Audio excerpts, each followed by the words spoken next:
Dr. Moses, Lisa Moses, and I will be talking ethics for the next half hour. She will focus on the ethics of using owned dogs and cats as research subjects, and then I'll talk a bit about the work that ACC&D has been doing on this topic.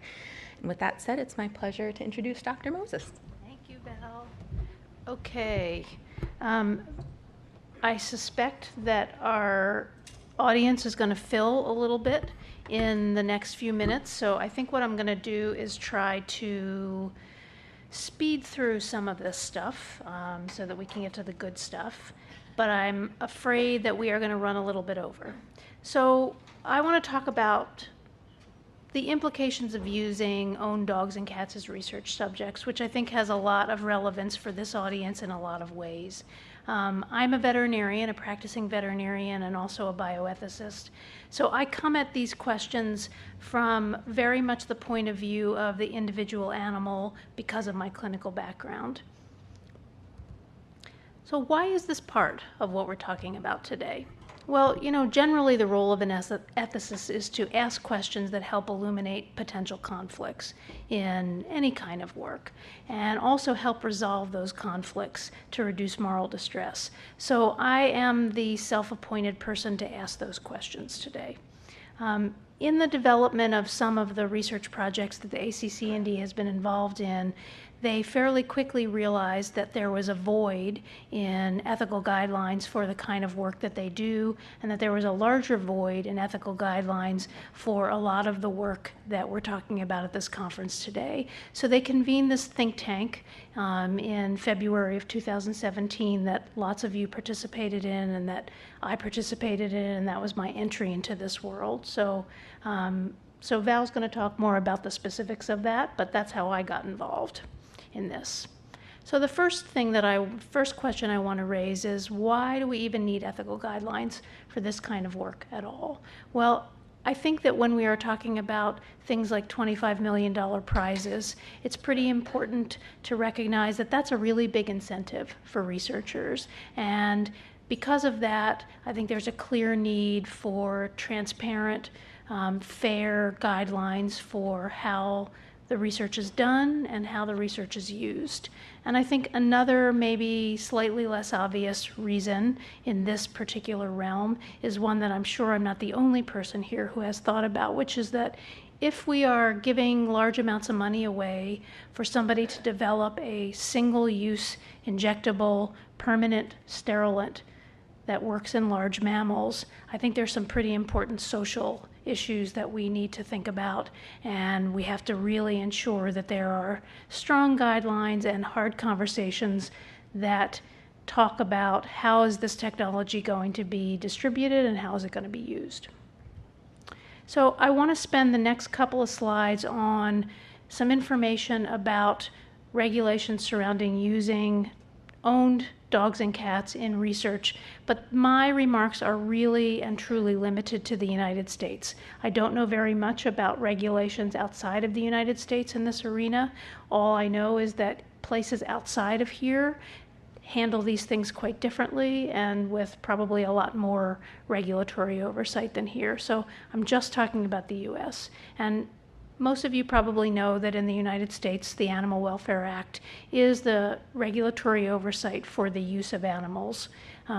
It primarily regulates the sourcing, housing, husbandry standards for animals being used in research settings and commercial businesses. But it does not supersede pet owners' property rights. So I took part in an interesting conversation at Harvard Law School in January about the future of the Animal Welfare Act. And present in the room was the acting director of APHIS, which is the US governmental agency that enforces the Animal Welfare Act. And I asked her directly, does the Animal Welfare Act protect dogs and cats who are owned? And she said to me, no, she does not believe that it does. Nominally, the letter of the law, because dogs and cats are a protected species by the Animal Welfare Act, they are technically protected, but I would argue that the way in which we protect them doesn't really serve the needs of animals outside of the laboratory setting. So I do think that there is this oversight gap. I also think that there's a pretty clear gap when we're talking about international field trials, and for those of you who maybe skipped over from the field science track earlier today, you heard more about this. ACC&D is working on this, and Val's going to talk a little bit more about this. But I also think it's no surprise to most of you in the research world that when you do research on owned dogs and cats, you can bypass a lot of the costs, a lot of the limitations, a lot of the regulations that surround the use of these animals, even though we're talking about the same species. We know this. Lots of people know this. So why am I arguing that we need different ethical standards? I think that it's pretty clear that in current human society, companion animals occupy a special moral sphere. It's not a real big stretch for me to argue that we already do give companion dogs and cats different moral standing than we do other species. And I think that my picture up here of this demonstration of the conflicted place that these animals play in our lives and society speaks to that. We know that in our world, pets are technically property. But we also know that in large-scale surveys of populations, the vast majority of people do not consider pets their property. They consider pets their family.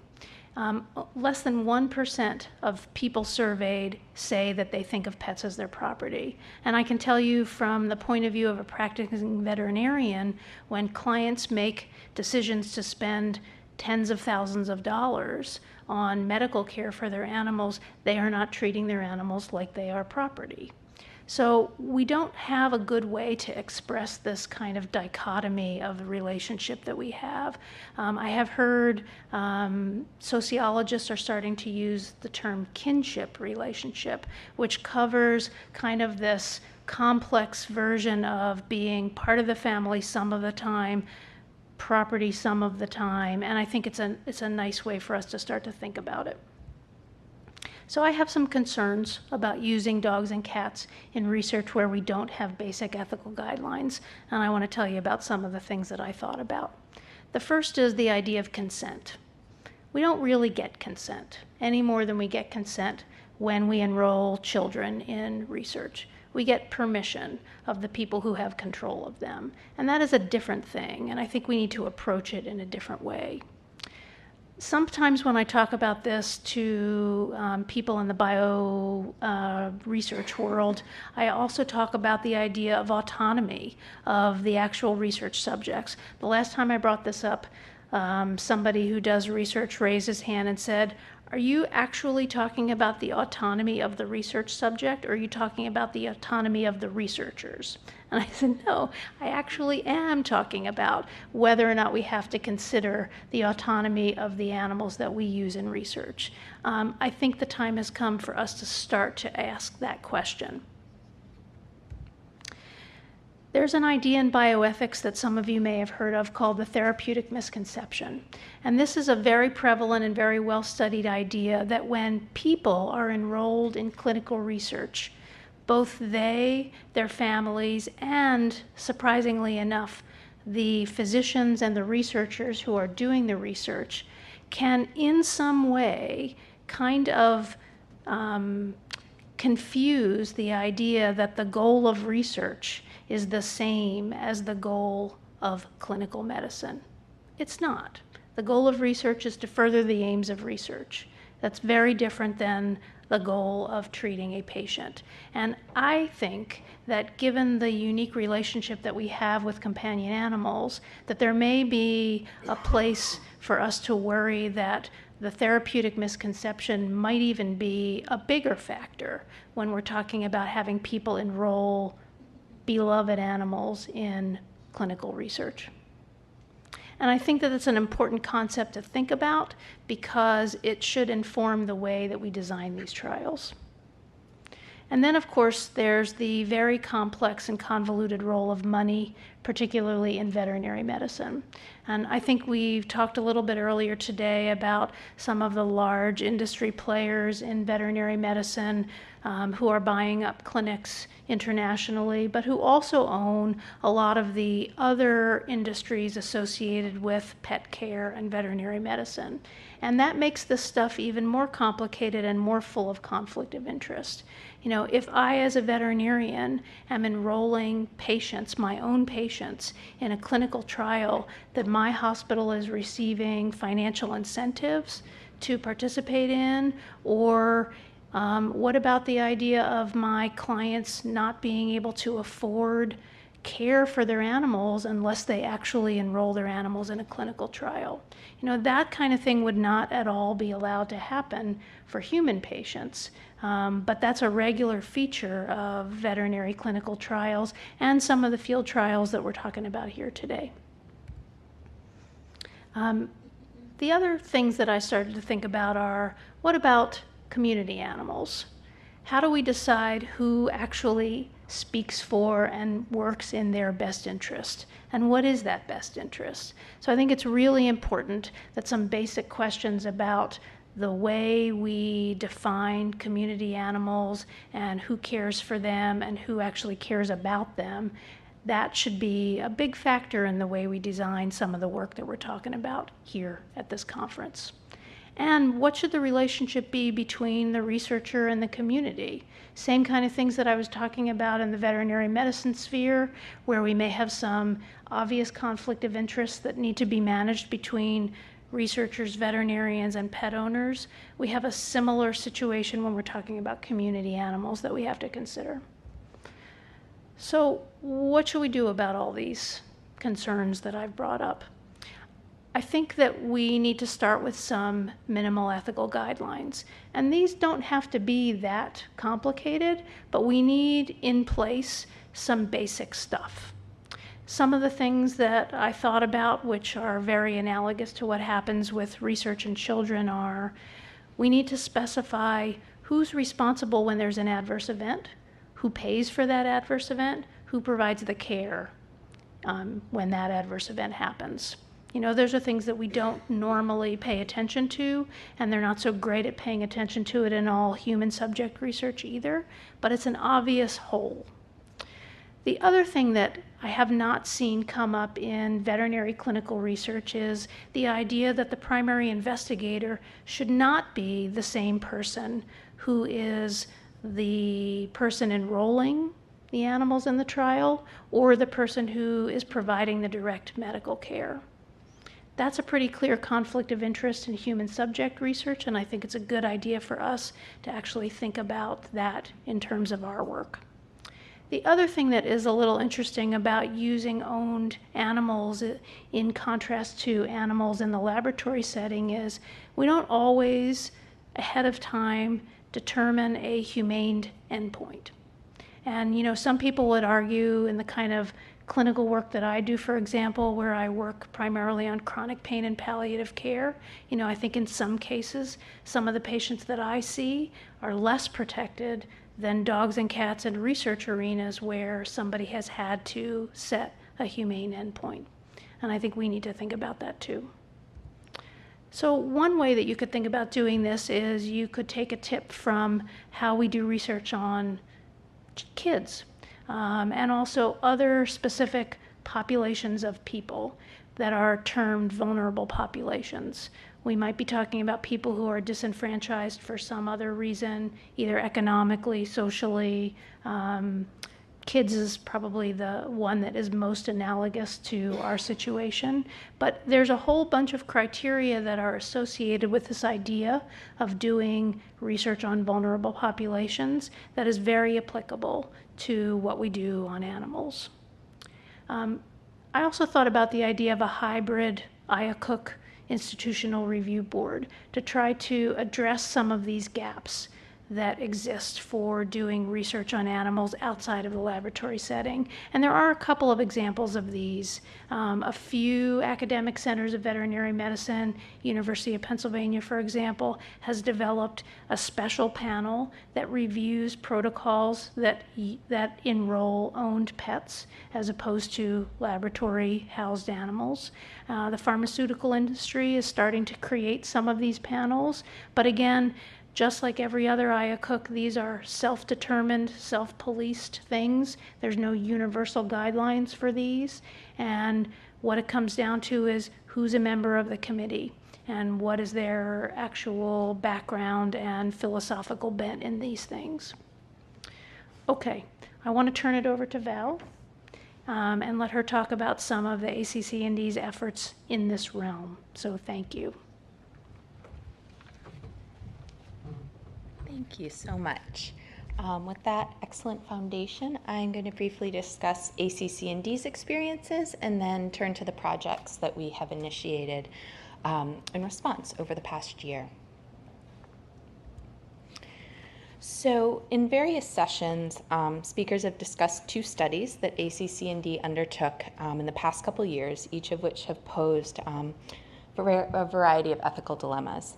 Our first study, as Dr. Fisher has spoken about, and Dr. Mackey has spoken about, was to advance an injectable contraceptive in free-roaming cats. The vaccine Gonacon was already successfully tested in laboratory cats in terms of safety and efficacy, and so the next step was to test it in our ultimate target population of free-roaming cats. Some of the ethical questions that arose in that process were, where should we get the cats? What kind of consent was appropriate? Was it appropriate for cats at high risk of euthanasia in an animal shelter to participate? And really, should shelter cats ever participate in research? Excuse me. And for the second study, as spoke about today and yesterday, we sought to trial an ear marker in a real-world dog population. We knew that it had shown promise in sheltered dogs who received the tag under anesthesia, as well as in indoor-outdoor pet cats anesthetized for dental work. Wanting to trial in a population that had the potential to personally benefit from an ear marker, we scoured the literature for guidelines in making ethically responsible decisions in these field conditions, and what we found was a major gap.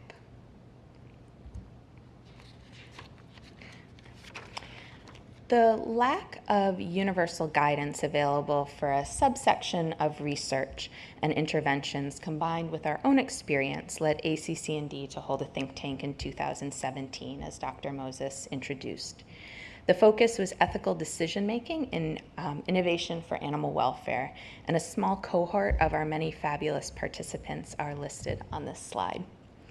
One focus of the think tank was veterinary trials and novel interventions, especially studies or projects that don't fall within traditional contexts or that aren't required to undergo institutional ethical review. The recommendation was to create a guidance document to outline a framework of considerations, guidance, and case studies for ethical decision-making. It starts with the idea that in designing a study, there must be certain criteria for the well-being of animals and humans, not all of which are captured in current ethical review structures. And of course, many organizations, including NGOs, do not need to go through any ethical review process at all. The ultimate vision was that the customized guidelines could be created pulling the best information and processes from the spheres you see here and then brought to life through an easy-to-access online tool. The nascent project received funding from the William and Charlotte Parks Foundation late last summer. And I'll now turn to sharing some completed work and some work in progress that I'm excited about. But before I do that, I want to note that Dr. Lou Tasker, who's an animal welfare consultant from the UK, has been the lead designer for this work and deserves tremendous credit for where it is today. And also I want to acknowledge that many from the think tank also remain involved to craft the final products. So who is the intended audience for these new resources?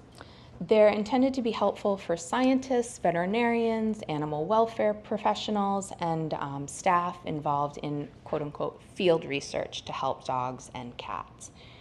We define field as outside a laboratory, so it can range from clinical studies in a local veterinary office to projects in a local neighborhood to projects in another country.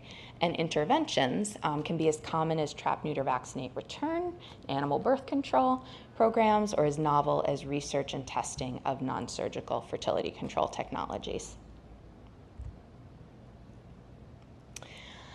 So I'll walk through the work in progress for the resource. In this slide here is a roadmap for what we call our guidance document and the toolkits that are its companion piece. The guidance document will introduce all the concepts that are below in the toolkit list in online or PDF form. And then you'll be able to click through online to the toolkits of interest. In the toolkits of interest, you'll find more in-depth discussion, practical examples, and case studies of applying those concepts in the field. The toolkits are divided into 3 clusters. The first focuses on ethical principles and review. The second is what we call cross-cutting themes or core issues that stretch across stakeholders, including understanding and addressing conflicts of interest, obtaining consent, and adequate monitoring. And finally, we have toolkits on key stakeholders, including animals themselves, owners or caregivers, and the broader community. The next slide shows mock-ups of the guidance document currently under review. And at this point, I also want to give a special thanks to IFA and their e-learning consultant, Nancy Barr, who has worked with us to visualize these materials. This slide here shows the cover of what is currently about the 35-page guidance document. The tabs you see on the right are the toolkit entry ports that you saw also on the roadmap. And the clickable table of contents here will let people skip to review or re-review sections of most relevance or interest to them. The structure of the guidance also divides into what to do when planning interventions, as well as notes about course correction mid-project, which is quite important. And this slide is just a glimpse into the toolkit about key stakeholders. Getting the content set, we are now eager to convert some things you see here in the text to be more interactive. In this toolkit, there are, for now, 3 case studies, and for each, examples that are worked through to define stakeholders and the benefits and risks and harm to each of those parties. This grid here is an example of what can be done as a fillable online tool or completed as a participatory exercise. And in this slide, case studies describe what measures a group took as a result of conducting the stakeholder assessment. This particular page here shows a grid that is worked through for each stakeholder. One case study that we have now is around cat TNR, another is a clinical trial in a veterinary practice, and a third is a community-based dog population management project. At this point, I love to open up for questions, comments. We would love your feedback on this, how it might be useful to you in your work. Case studies are always welcome, in fact, needed. And so we'd love to talk to you further if you would like to contribute in any way or let us know what would be useful to you. Thank you.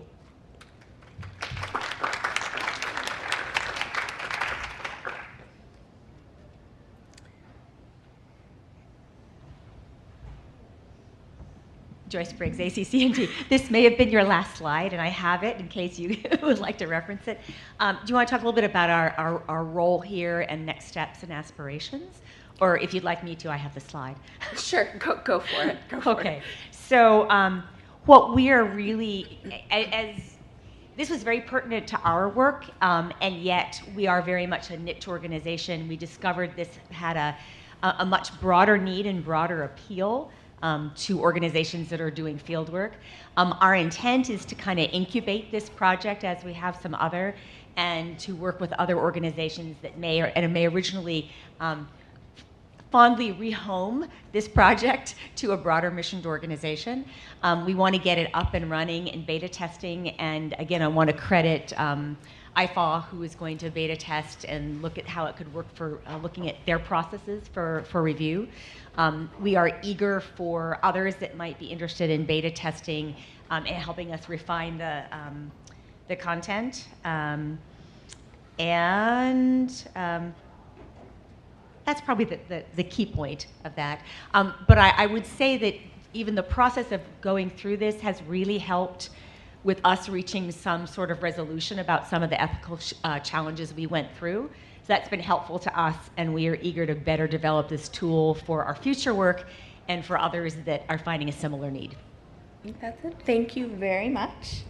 And if others want to come in now, we will start preparing for our final sessions.